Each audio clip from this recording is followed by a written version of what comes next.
For the newcomers to the channel, I'm going to go over some of the basics that are already known from my 7 years of research of these kind of fires that I call plasma fires. One thing is for certain, they are 90% electricity, and the 10% of the fire you can see in the form of orange flames and glowing coals is only 10%. The other 90% is absolutely electricity, and if you allow yourself to be exposed to enough of the evidence that I've amassed from videos that I've taken as a long-haul truck driver in 10 different states, mostly within the wilderness, sometimes right in people's front yard, of these fires that I call plasma fires, you will, 100% without exception, come to the conclusion that it is electricity flowing through these trees and these cars and these houses in these fires that I call plasma fire. That's the only basic essential knowing that I have, and you will too if you allow yourself to be exposed to this evidence that I have collected over the last 7 years. The evidence speaks for itself. It is not a matter of opinion or belief or theory. It is self-evident beyond any reasonable doubt that it is electricity. These fires are electricity based. You can see this by the burn pattern that's left behind after the fire. So, beyond that 100% knowing that these fires are electricity based, I have some additional theories and ideas about how it works. And we're going to start there with this plasma lamp. Imagine this as the Earth. There is a thing called ground current I will show you where Skywatch Media demonstrates by online graphs that are available to the public. One that monitors the magnetic field and one that monitors ground current. That's electricity flowing through the ground. And he shows you that when there's a fluctuation in the magnetic field, on one graph that monitors the magnetic field and gives you a readout, simultaneously, there's a fluctuation and a surge, an increase of ground current on a separate graph that monitors ground current, gives you a readout, and he shows you that on multiple different times, simultaneously, when there's a fluctuation in the magnetic field, there is a surge of ground current. So there is electricity beneath your feet at all times, and there are graphs online, publicly available, using instruments that monitor this ground current. And he shows you through the graphs connected to the instruments that measure the magnetic field that when there's a fluctuation in the magnetic field, there is simultaneously a surge of ground current. I believe that's what 99.9% of all these plasma fires, electricity-based plasma fires, are as a result of our weakening and fluctuating magnetic field. There are fluctuations in the magnetic field that create a surge of ground current. That electricity flows through the ground, and when it strikes in an urban area, it is attracted to the most attractive things to electricity, the most conductive materials. That would be cars and houses, and that's why it leaves the trees alone, barely touched, when it strikes in a residential or urban area. But when it strikes in the wilderness and there is no metal material more conductive, it flows right through the trees. People think of wood as an insulator, like, oh, well, wood doesn't conduct electricity, only copper and other metals conduct electricity. Well, that's true. At 110 and 220, the low voltage and low amperage that you're used to, that you're thinking of when you refer to wood as a conductor. But at 120 billion watts, it will flow through wood as easily as 110 flows through copper, especially when there's no other more conductive material around. So what we're going to watch here is a plasma lamp. Imagine the globe, the ground beneath your feet, as this plasma lamp. And when he touches it with his fingers, all those small filaments of electricity draw towards where he grounds them to by touching with his finger. Right there, you see the larger filament drawing towards his finger? There's all the little filaments dancing around, and when you touch the globe, it creates a bigger plasma filament drawn towards where your hand, watch, wait for it again, right there. So that's what's happening. His hand represents a house or a car, and there is a large filament drawn towards that spot where it's being attracted to. the conductive material, the house or the car. And right beside the house or the car is a tree. But that tree doesn't get burned because all of that extra electricity is being drawn towards the house or the car. That's a conceptual reference that I will make in the future when speaking about these things. Is the reference to the plasma globe and the plasma filaments, where they are attracted to a main target that really fries.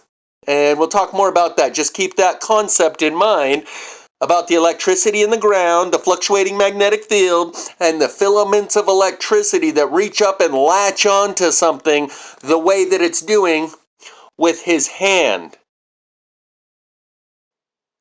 And that may be directed, and if anything, what we've been seeing over the last couple of years, there has been more fire in Siberia than the rest of the world combined. Siberia, where it's like 70 degrees below zero and covered in snowpack. More fire in Siberia than the rest of the world combined. The next place we've seen a lot of fire, northern Canada, not southern Canada, where 90% of the Canadians are located within 100 miles of the southern border of Canada. No, up in the northern area, the boreal forests, those are both the least populated spots on the entire planet.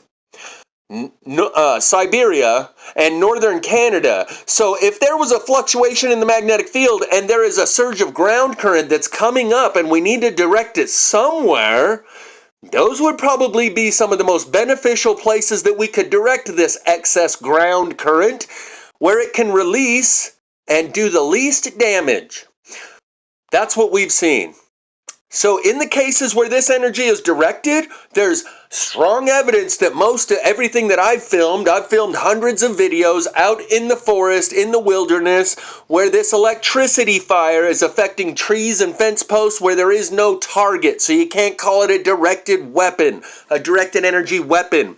The energy appears to be releasing randomly, spontaneously, undirected, and uncontrolled in the hundreds of videos that I've taken that are all in the wilderness. And if this stuff wasn't directed, it would naturally come up in the urban areas where there's more conductive material, pipes running through the ground, conduit, sewer pipe, water pipe, the rebar in the foundation under your house. All that metal in the city would naturally act like your finger on the outside of the globe and draw this ground current, which is a natural phenomenon. It goes along with the magnetic field. This can also be called geomagnetic induction.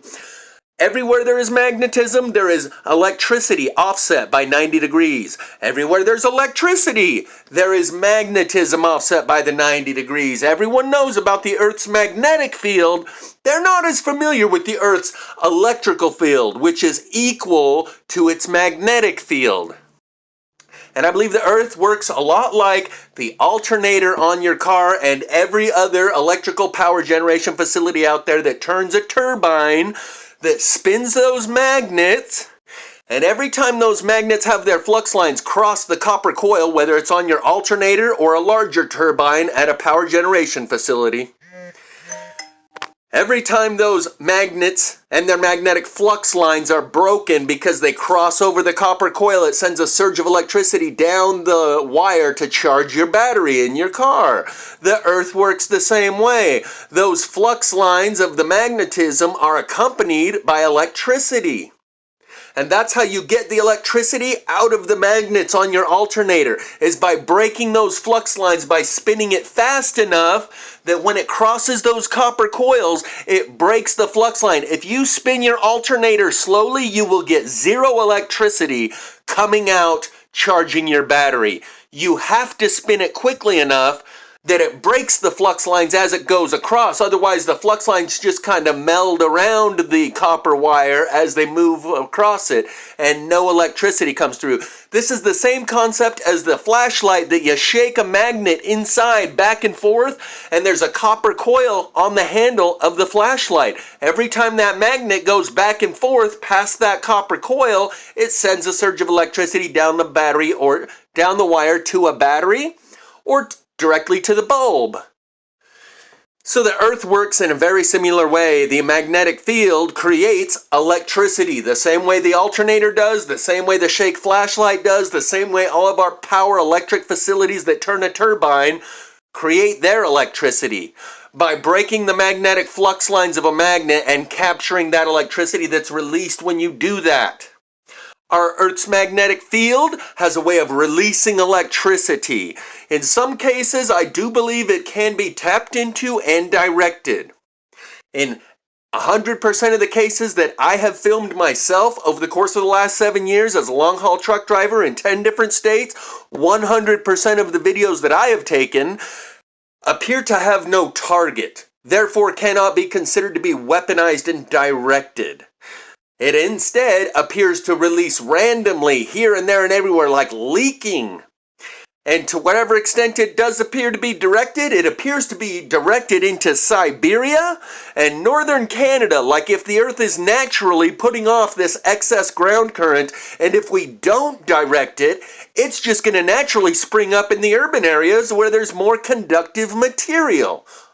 So, we need to direct it if we have the technology. Let's send it out into Siberia and northern Canada where it will do the least damage in the most sparsely populated places on the planet. Sound good?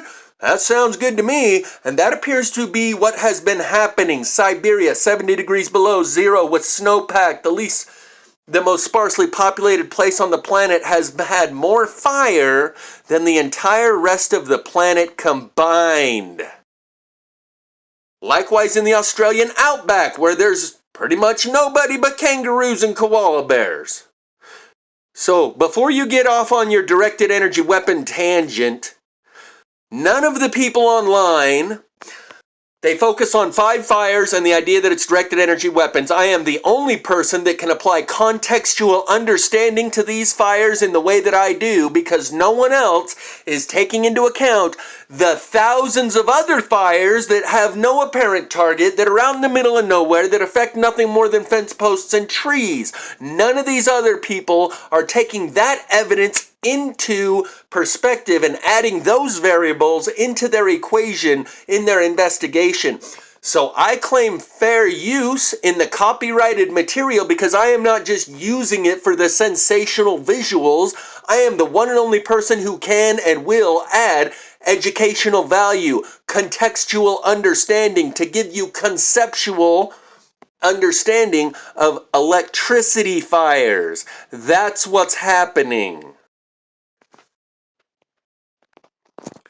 In this video that will be linked in the description and basically go along with this disclaimer of why I can claim fair use on any of this content, because I'm the only person who adds contextual understanding and has a more well-developed conceptual understanding of this electricity that is producing and involved in these fires. Here's a video that I made over 3 years ago called Illustrating the Directional Flow of Undirected Energy, featuring some of the many pieces of wood that I have lacquered and brought out, stripped them, and I show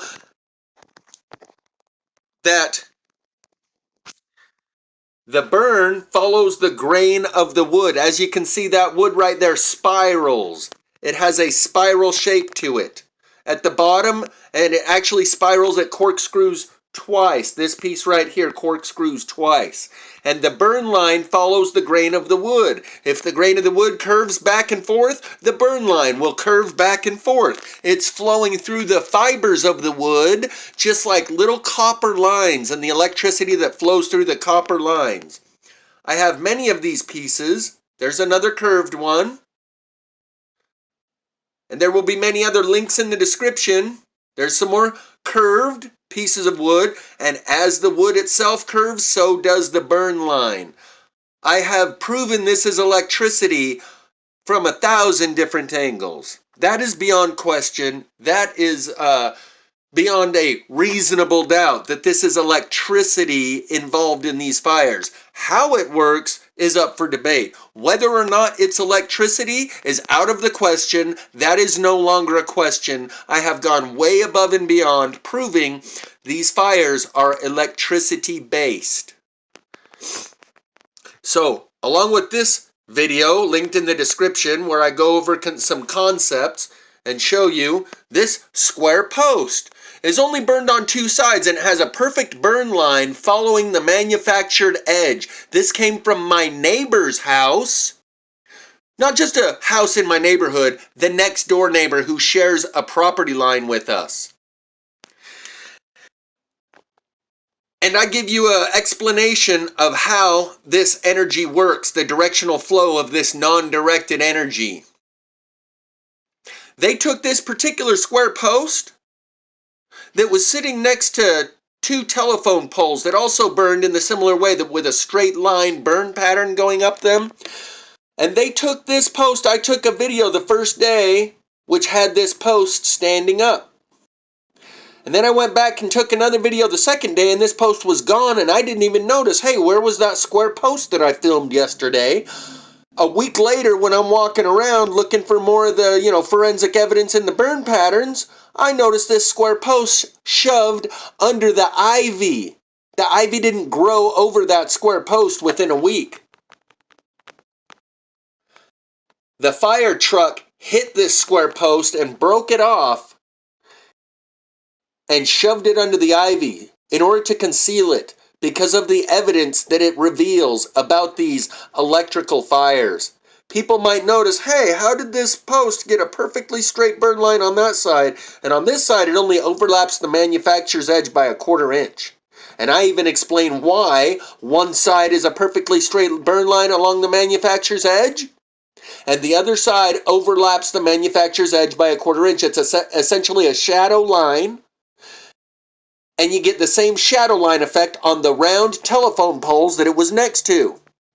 And I'm explaining this here using the stovepipe right next to it and the light source coming in, hitting the stovepipe. We'll get there in just a second. And it creates a straight line on the stovepipe, a shadow line. Come on, get to the stovepipe. Right here. The light is coming from the right, so it creates a straight line shadow right there, 90 degrees offset from the directional source of the light. It creates a vertical straight line shadow. You see that same straight line on these telephone poles. In other words, you can tell the direction that the energy came from or went to. If you imagine the burned spot from a heat lamp that shines onto, whether it be the round stovepipe or the round telephone poles or that square fence post, you can see how it would leave a shadow line along the manufactured edge based on which direction the light is coming from. I should probably just turn up the volume. From this direction, you're only going to hit with the light one side. Anywhere from right here, you're hitting both sides with the light. Clear over to here, you're still hitting both sides with the light, pretty much evenly. Right here, you're only hitting this side with the light. If the light's coming directly from the camera, you're only hitting one side now. Two sides from this point, clear over to this point. You're still hitting two sides with the light. From right there, it's directly in alignment with the light source if the light is the camera, and you're only hitting one side. In the case of this burn, you hit both sides. Anywhere from right here, you would only burn this side. If it was a light coming from the outside, you would only burn this side. From this point, you'd be burning both sides with the light coming from the camera if it was a red hot light. Clear over to here. If it was a red hot light, you'd still be burning both sides. Right there, you would only be burning this side. And I believe I can tell you exactly where the angle of light came from because it overlapped this side by an inch, but it burned this side perfectly. Did not overlap at all. Right down the manufacturer's edge, up and down.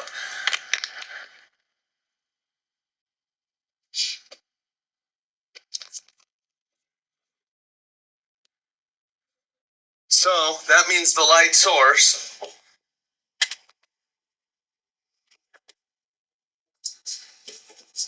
came from, instead of directly in alignment with this corner, a little bit more this way. That's why it overlapped this edge and left this edge perfect. Because the light source, if you will, and I don't think it was a light source, I think it's the grounding source is directly in alignment with the camera. But instead of being directly in alignment with this corner, it was over this way, just about right here. This is the angle this square board got hit from if it were a light from the outside. That's why it overlaps this edge a little bit and leaves that edge perfect, because it's just a little bit left of center. Instead of center with the corner, to burn both sides evenly, it hit from this angle if it were an external light source coming from the outside. I believe it's an internal light source coming from the inside, grounding outward, usually towards the sun. Like I told the old man down here that was a plasma fire denier. Alright, that's about enough of that. You can watch the video linked in the description. I have different ideas about why it grounds out and goes in the direction that it does, but I have many examples of this same thing happening to trees and to telephone poles. This is the neighbor's house that burned earlier while I was making that the recording, and I'm about to show you that it was 100% certainly plasma fire. See how it's burnt on the inside? See this pole over here? Oh. See this pole here? Burnt 100% on that side, not on this side. You see? You following me? See the line? See the line? Likewise here.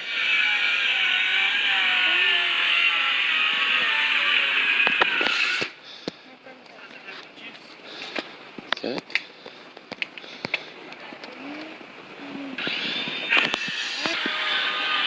So they're just boarding it up for him. But I'm going to show you a couple other things over here. That video we just watched a piece of, I took the day that my neighbor's house burned. This is part of a video that I took the next day when I came back, and you'll notice that square post is missing. This is bizarre how quickly they're cleaning it up. Like yesterday I showed you how the ground was black here and the weeds were still left. Anyway, what I'm going to start showing you right here is that this piece of molding is split black on this side, unburned on that side, all the way up, just like the rest of the foam pole, and it covers a wire.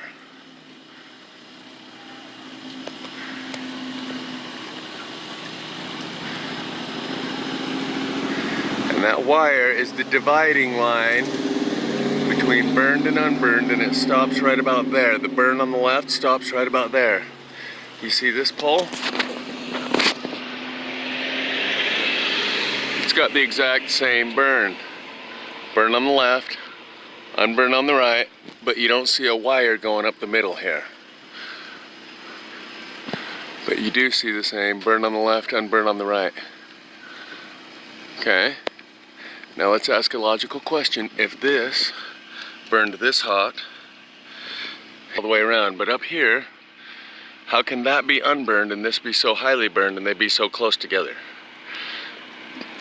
Because it wasn't fire, it was electricity. That's the answer. So I'm not going to try and dumb this down to the lowest common denominator of understanding of what's going on here. The burn on the left stops right here, 3/4 of the way up the pole, about the same height as this pole right there.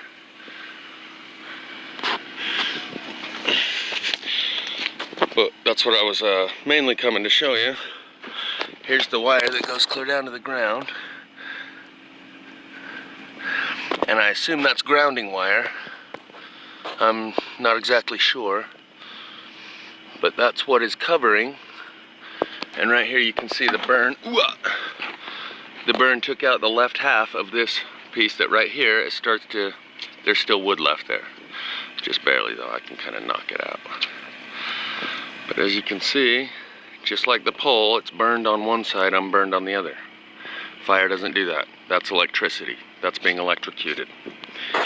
And I propose that it's coming from the ground up. So anything below here, it's actually burned out the left side, but from here on up, you can see that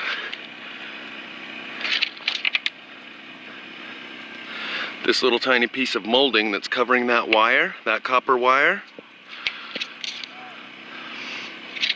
the molding burned on one side and not the other, and so did the telephone pole, right at where that wire splits it. All the way up. Perfect line.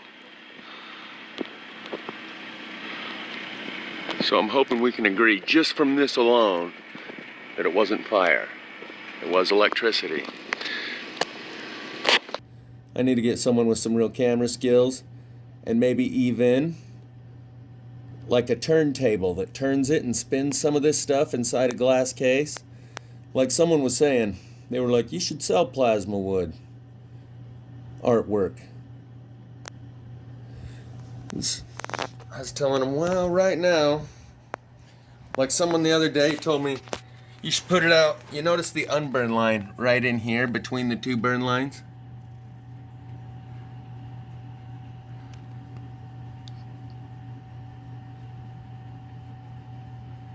I guess we're just kind of doing this right now since I'm doing it. But all along this thing, the burn line follows the grain. And I started right over here because it shows you how it does a 180. Right there around that corner, as the grain does a 180, so does the burn line.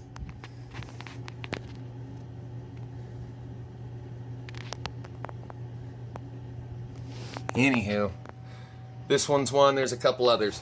The reason what I'm showing here is that the burn line follows the grain. Right here, the grain curves back and forth, so does the burn line. Over here, the grain curves back and forth, so does the burn line.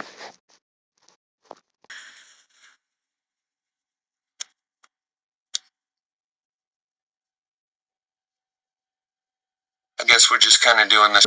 Anywho, this one's one, there's a couple others. The reason I say I should have a turntable, this one, it does the spiral burn, but you can't really see it unless you turn it. And if you turn it, if you had it on a turntable, you could really see the spiral burn that starts right here up top.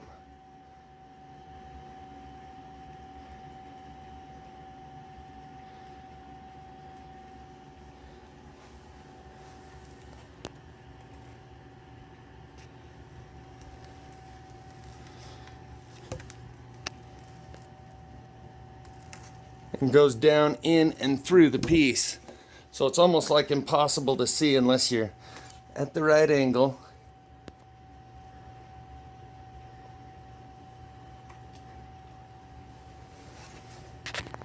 And get someone to spin it for you. That's one of the new pieces, so we'll call that one covered.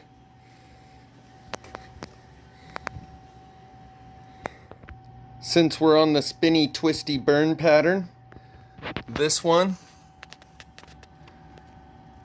literally does a barrel roll right through there. And you're looking through the hole of where it does the barrel roll. Corkscrew burn. And that's just one. It does two. So that's the top one, where it does a corkscrew burn, a full 360, leaving this part unburned.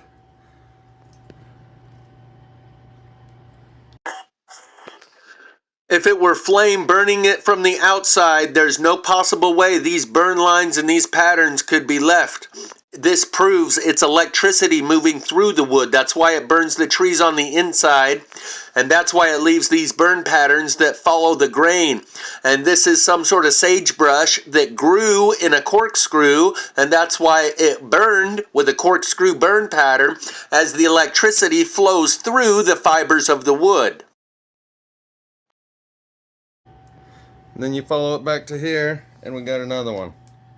Because it actually starts burning right here.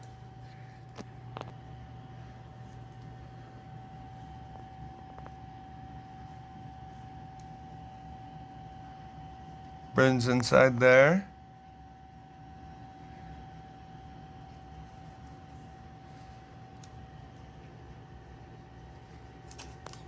That's one full revolution up to the point of the corkscrew, and then it keeps spinning the same way for another full revolution right there. Because it starts on this branch right there.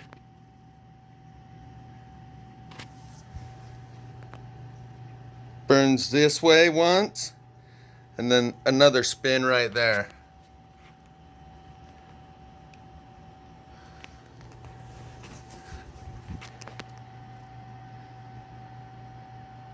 Pretty cool, huh?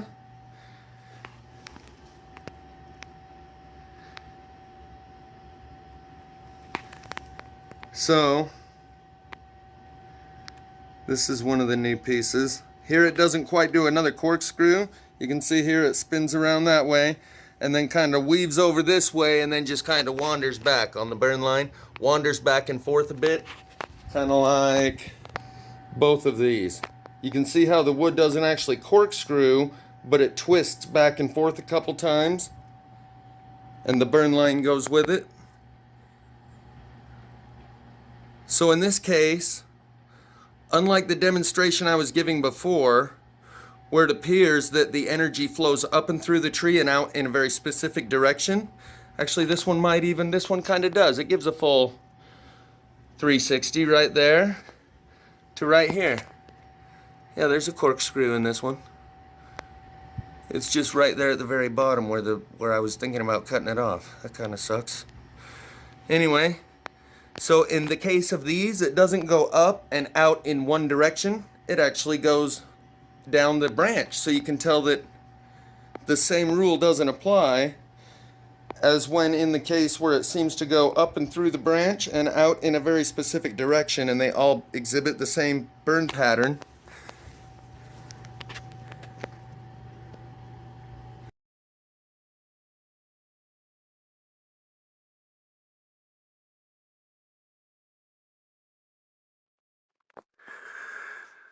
So what we were just watching is from the list that I will include in the pinned comment and the description from the videos where I feature the wood that I've cleaned and lacquered and show the burn lines, including apocalyptic stockpile like pearls to swine, war chest for the residents' economy, doing crop circles and softening the wood, take all the trees and put them in a tree museum, and charge the people $1.50 just to see them. Conehead cam looking from the inside out, plasma-fired pieces of the Promethean forest, illustrating the directional flow of undirected energy. All of those will be linked in the description, and those are the ones that feature the pieces of wood that have been cleaned and lacquered. Because I can't put music in the background, or I'll get a copyright strike, I'll just have to include a bunch of links in the description, including Icy Fire by Ed Sheeran, All at Once by Jack Johnson, Anima by Tool, and Eulogy by Tool, along with some other songs. But this is the culmination of the artwork that I've created over the last year or two that I was hoping might generate some interest at some point, that might even result in people taking this set to different places. The point is, these pieces prove that this is electricity-based fire flowing through the ground and flowing through the trees, and that it is the same fire flowing through the houses and the cars in these fires over the last 7 years, each and every one of them around the world. So when I use other people's video content from these fires, I think I've well established that I have fair use rights to this material, because I'm not just using it, I'm adding to it and creating a completely different product. I am adding the contextual understanding that others cannot. The fact that you see 2 cars in front of you right now, both missing their back hatch, is a result of this electricity component of these fires. The fact that 100% of the cars in these plasma fires are missing 100% of their glass is a result of the electricity component. The fact that that car in the background is missing all of its doors and its back hatch and all of its glass is a factor of the electricity component of these fires. So when I claim I have fair use, even if the copyright symbol is right in the name of the channel, as is the case with Santa Monica Close-Up, some people, their priorities are all fucked up. They don't realize I'm doing this as a public service. I'm the only person who's going to bring this conceptual and contextual understanding to the situation. My channel's not monetized. I've contributed thousands of hours of my own time, effort, energy, and resources to bring you this educational material. I'm not just taking what someone else does work in order to try and benefit myself. I'm sacrificing myself for the benefit of others. And I suggest you do the same. Anyone who thinks they want to put a copyright claim on my video for using their content.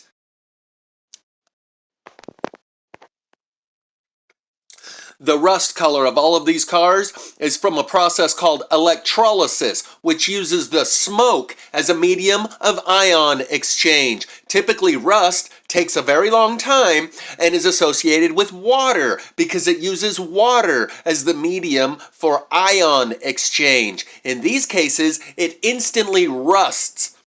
And that electrolysis happens rapidly using the smoke as a medium of ion exchange. Judy Woods, when the Twin Towers collapsed, coined the term the Cheeto effect because those giant steel beams were sticking up out of the rubble piles in a bright orange color looking like giant Cheetos because they rusted so rapidly through electrolysis based on the same electricity fire that disintegrated those towers. We are in the middle of an ongoing, continuous 9/11.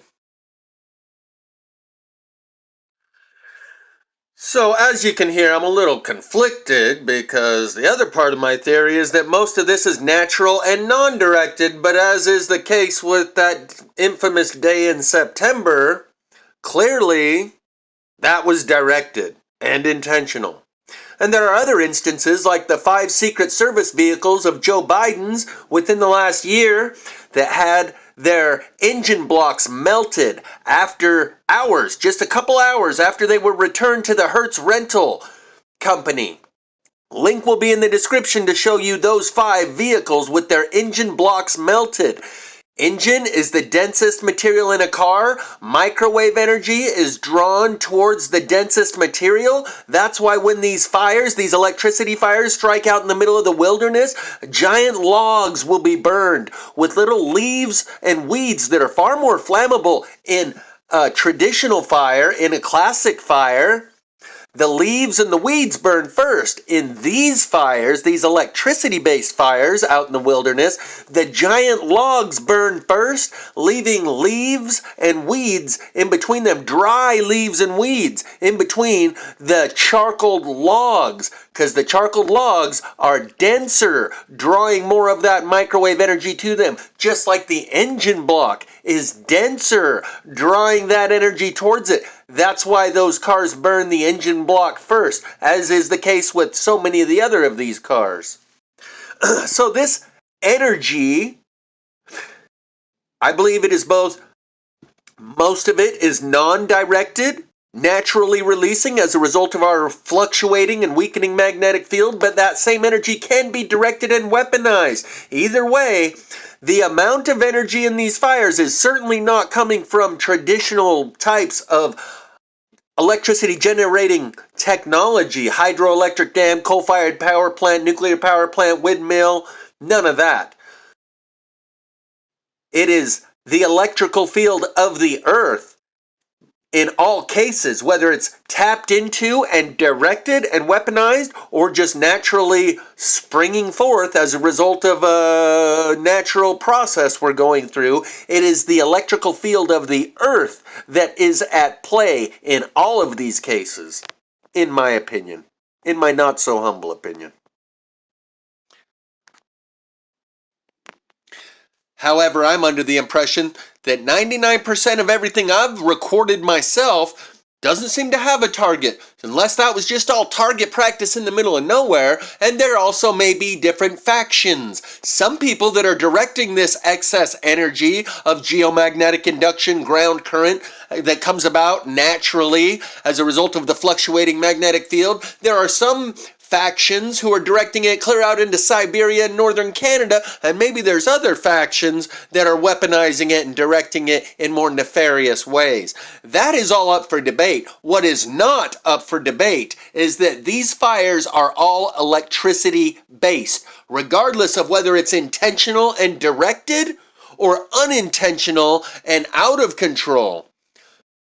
We'll discuss that another time. I'm going to bring this video to a close. This is the end of my disclaimer regarding fair use on anyone else's content that has to do with the subject of which I am a 7-year degree holding expert who's been doing this since 2018 in a world where not a single other person has caught on to the fact that this electricity exists, the evidence of it exists within every fire all over the world for the past 7 years, not just Paradise Lahaina and a couple others. I am the only one taking into account the thousands of other electricity-based fires rather than just the 2 or 3 that they want to insist are directed and weaponized. I bring a lot more to the table than any other person out there who's been studying this because they don't take into account the hundreds of other examples that I've documented from 10 different states that are happening randomly everywhere. I have showed you 10 different locations within 1 mile of where I'm currently living in Heber, Utah over the last 2 years since I've been living here. And any of you can walk around your local area and find the same patterns, most of which are mild. Clearly looks more like it's leaking energy rather than directed and weaponized. We'll talk more about that in other videos.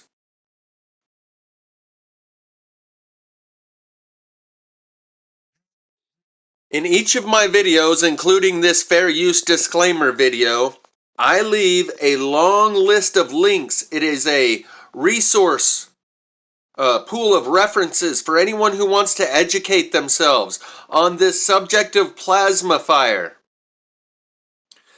This is what I bring to the table. Videos from the past 7 years that I took out over the road as a long-haul truck driver.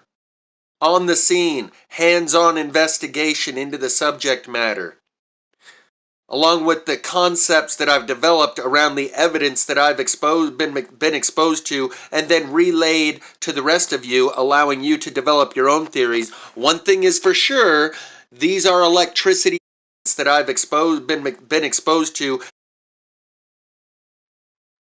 This is just a small example. The reason I rewound it is because I wanted to show you, and then relayed to the rest, that it just happens to be Sarah McLachlan, World on Fire, right there. I just keep missing it. My point is, those 20 links that I include in the description and pinned comment are just 20 of hundreds of videos that are available here on my channel. Those are a crash course to get you started, and it will require effort. People want me, they say, give me your best video. Explain it to me in a nutshell. That's not how this works. You put in the effort, you expose yourself to the evidence that I've amassed, and you will come away with the understanding, the absolute knowing, that these fires are electricity based. Beyond that, I don't know much more than that. But for some reason, it takes people a lot of exposure to wrap their mind around that. They go into a form of denial and skepticism and cynicism and rejection. I mean, there is like a mental disorder that kicks in immediately. Their mental immune system starts attacking the foreign substance, just like your biological immune system attacks any foreign substance that comes into the body. They see me showing them this is electricity, they reject it and grasp at any other explanation. If you allow yourself to be exposed to enough of the content that I have amassed, you will, without exception, 100% certainly, come away with the understanding that these are electricity-based fires. Beyond that, you can be the leading expert on the subject matter, because I really don't know much more than that, but that is one thing I do know with certainty, and you will too if you do the work. And I've provided you the trailhead. It's up to you to walk down that trail. One thing is for sure, these are electricity-based fires. All other ideas and understandings about the mechanics and the technicalities of how it works, whether it's microwave and it goes through the air, or it's just traditional type of electricity that has to go through solid material, that's all up for debate. One thing that's no longer up for debate after 7 years is that these are electricity-based fires. This video is going to be about directional flow of energy, which I believe I can prove fairly well, that the energy goes up and through the plant and out one side. In these 3 branches and in these 2 branches, I'm going to show you that now. So it starts out as a thumb-sized branch here. And then once it starts to burn, it's full circle right here, but quickly burns down to a thin reed down at the end where it looks like reeds that grow out of water. But all 3 of these branches start out a full-size branch about the size of your thumb. Now they only burn on the one side, going all the way up to the very tip. They only burn on the one side, and on that same side that they have burned, you can see this line where it hasn't begun to burn it down and charcoal it, but it is still just remaining a full thumb-sized branch. You can see that this burn line, along with one on this branch as well, is in alignment with the burn side of the branch. So I believe the electricity, this is the part that was in the ground. So the electricity comes from the ground up through the branch and out one direction or another. In this case, it was out that direction.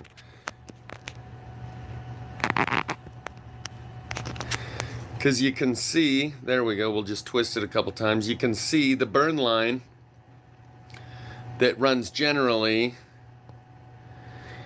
out this side. Now I'm going to show you both instances. I'm going to show you some where the burn line actually spirals around the branch, so you can see that it's not actually going through the branch and exiting in one specific direction. It's going through the branch and following a specific set of fibers as they curl around the branch, such as these and this one. You can see that it does 2 full 360 corkscrews as it goes up through that branch. There's one of them, and the other one's down here. So on this one, it does 2 full 360 corkscrews, and the burn line follows the corkscrews. That's not the case. So on this one, we see the same effect with the burn line on both of these branches, going up both branches in the same direction. This one and that one. You can see which way the direction was. And on this one, you can see, if I could focus,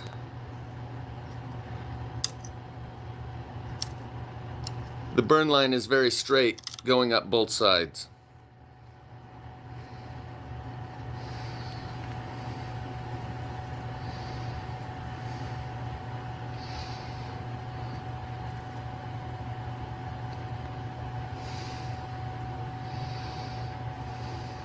But it's as I was sitting here looking at this, notice it's light on.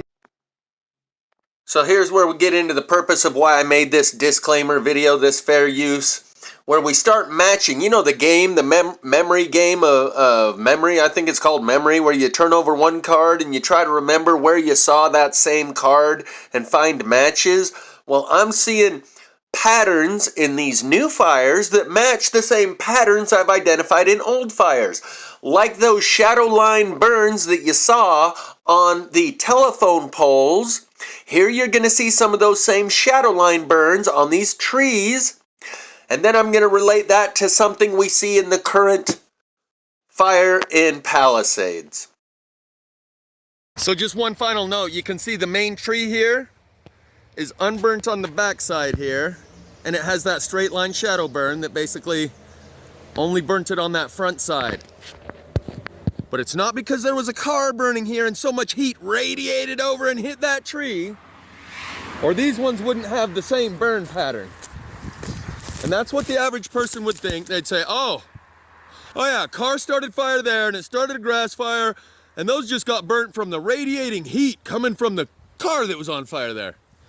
So you really have to have been following along in order to even understand what we're looking at. What people do is when they see something they don't recognize, they assign it the meaning of the closest thing to it that they do recognize. Because they've never heard or seen, understood what's going on here, the only thing that's even close to it that they recognize is fire. Fire is a symptom of what's going on here, not the cause. Fire is like a side effect. The surface fire of the stuff that catches fire is like a side effect of what's going on here, not the cause.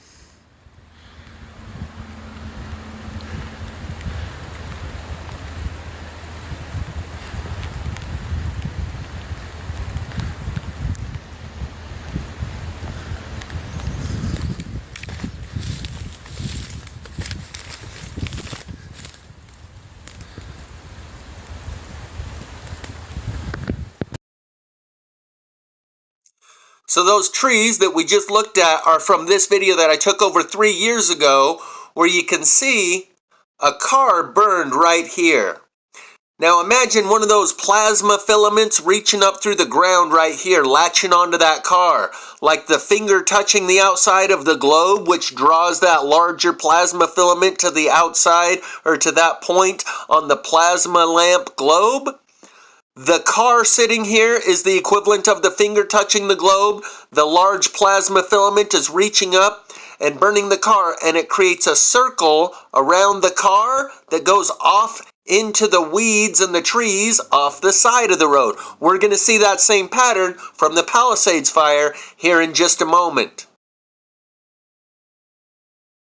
This is a fine specimen of plasma fire. And there's something very unique going on here with the road. So I'll walk back over here while this person drives by and just show you. These lines on these pieces of wood prove electricity.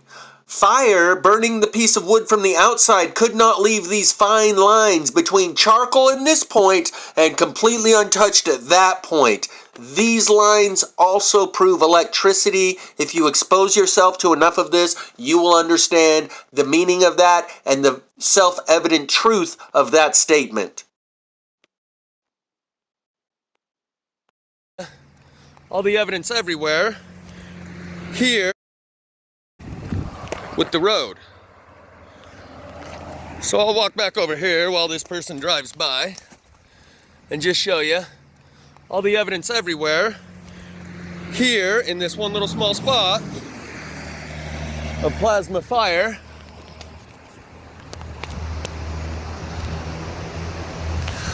But the road right here looks like a car started on fire. In fact, you can see all these are what's left of the steel-belted radial tires. This is what happens in plasma fire. It reduces the tire to this. This is one of the effects that I've seen multiple times. It looks like a car caught fire right here. It looks like a car caught fire right here, right? And I'm going to show you on the back of my truck. Other things to show you around here, this, believe it or not, was a car. It's hard to imagine, but yeah, that was a car. And take a look at what happened here. There's chrome, or there was, on the bumper, and that chrome melted. You can see how it melted here. This was a very, obviously, it must have got to some incredible temperature. And then over here, look what fire does to tires. You can actually see the tire treads there. That's what fire does to tires. Let's take. And what he actually means when he says the treads is the steel belts, and each one of those steel belts works like an antenna or an amplifier, a resonator for the electromagnetic frequencies. That's why this is how tires look in these plasma fires routinely, reduced to the cords, the steel belts within the steel belted radial. Also, there was no fuel around this car. Zero fuel around the car. The grass, the asphalt, none of that could have burned in such a way that it caused the car to melt. I'm so over. You can see the same circular burn pattern. The car is the epicenter of this circle that burns all its way around into the grass and out in the road. And oftentimes you'll see an equal circle of discoloration coming out into the road. In this case you can once they back the camera off a little bit. And this melted aluminum that he's pointing at there, I found some of that in the roadside car fire that we were just looking at. I found multiple pieces of melted aluminum in this video that'll be linked in the description, but this one I took home and cleaned up. More melted aluminum. Booyah!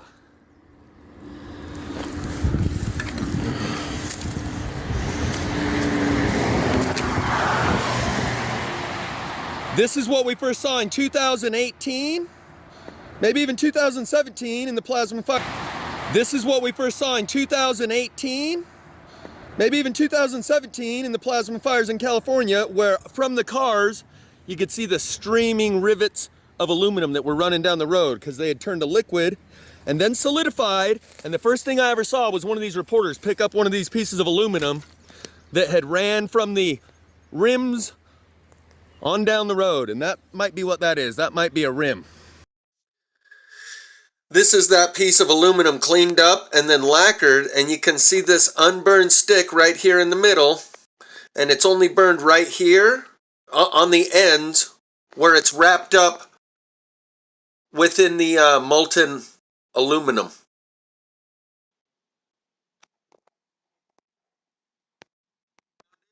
Stops right there at the same exact spot. Over. Here's a perfect example.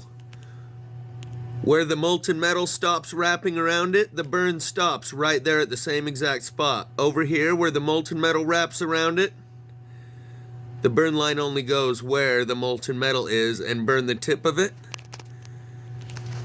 and was enough to blacken all the smaller twigs around it, right down to little tiny microscopic twigs that still did not turn to ash and still retain their structural integrity. As a twig, they were a good twig. They didn't take it without it. They went down, kept their integrity. You see what I'm saying though, right? It's like Stay Puft Marshmallow Man, except molten aluminum came and surrounded these twigs. So whatever melted that trailer was not fire.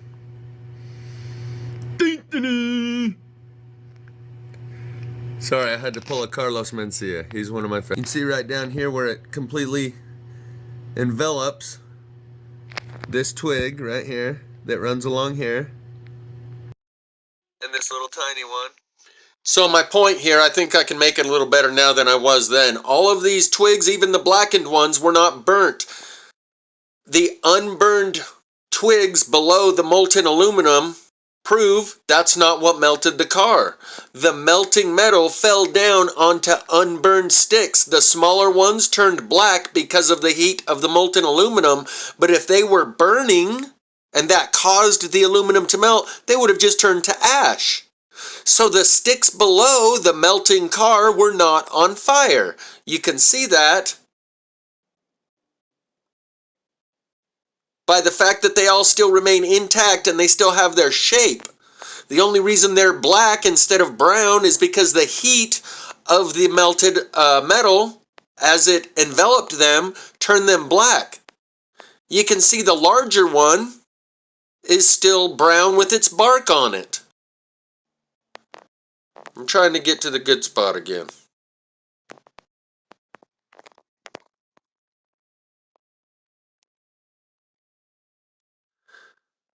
So you can see that it's only burned at the end there where it's touching the molten metal. It still has its bark in the middle, and it's burnt on the other end where it's also wrapped by the molten metal. That proves that the melted metal was falling down onto non-burning twigs and non-burning sticks.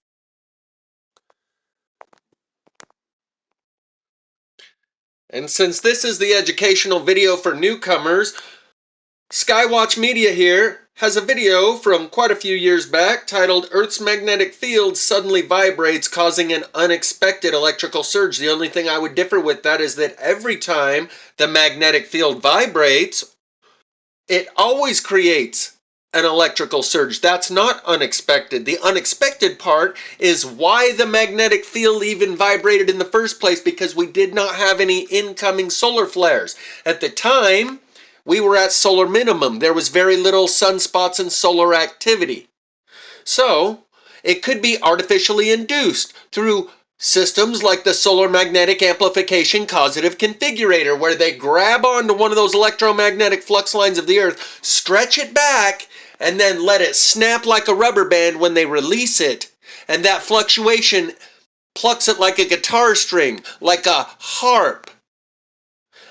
And then it can be directed, that electrical ground surge might be able to be directed into certain places, like placing your finger on the plasma globe in order to direct those plasma filaments to the point on the surface where you want them to come out.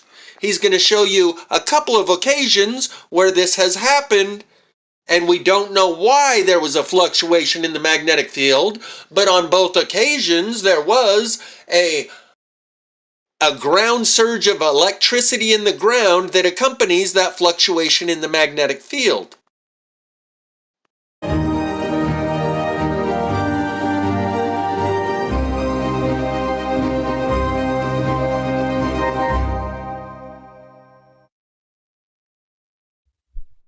In recent months, the Earth's magnetic field has been very quiet due to a solar minimum, which has been described as one of the deepest in the past century. Geomagnetic storms have become something of a rarity these days, as solar activity has become almost non-existent. Then something occurred on June the 23rd that had solar scientists scratching their heads, as instruments in the UK suddenly registered a magnetic anomaly. The local magnetic field began to oscillate with a continuous wave that rippled around the globe, lasting for more than 30 minutes. So what could have caused an unexpected electrical disturbance to take place? There was no solar or geomagnetic storm to cause the disturbance. Nothing was showing on the NOAA satellites for June the 23rd that would indicate an uptick in solar wind speed. Indeed, there was nothing showing that could explain the disturbance. So what could be the cause of a sudden electrical surge that was strong enough to vibrate around the world? In the Lofoten Islands of Norway, a similar magnetic anomaly was detected on the magnometer. According to observations, the anomaly was quite spectacular. The magnetic field was swinging back and forth by about 1/3 of a degree. Ground currents were also detected, with an almost identical 10-minute period. This is the second time in less than 6 months that an unexpected electrical surge and magnetic anomaly has been reported from Norway. On January the 6th of this year, sudden electrical currents started flowing, creating strong variations in the ground currents and the local magnetic field. The magnetic disturbance was captured by sensors at the Polar Light Center Observatory in Lofoten, Norway. Scientists described it as some type of a shock wave. It came as a total surprise. 15 minutes prior to the electrical surge on January the 7th, a NASA spacecraft recorded anomalies in the interplanetary magnetic fields situated near Earth, accompanied by an increase in solar wind density 5 times greater than usual. Scientists call the phenomenon strange, suspecting that the Earth may have crossed through some fold in the heliospheric current sheet. What was even more peculiar was that the electrical current flowing through the ground managed to electrify the sky with unexpected vivid auroras. It is uncertain as to the exact cause of this magnetic anomaly, but space scientists often refer to the phenomenon as a pulsation being continuous, where fluttering waves flank the Earth's magnetosphere even in the quiet moments of solar minimum, where waves can still be heard like a pin dropping in a room void of activity. On the day of June 23rd, the Earth's magnetic field was so quiet that the ripple was heard all across the world. The global network of magnetic observatories picked up wave activity from Hawaii to China to the Arctic Circle. Even in Antarctica, there was a sense that something unusual had occurred with the magnetic field. The continuous pulsations refer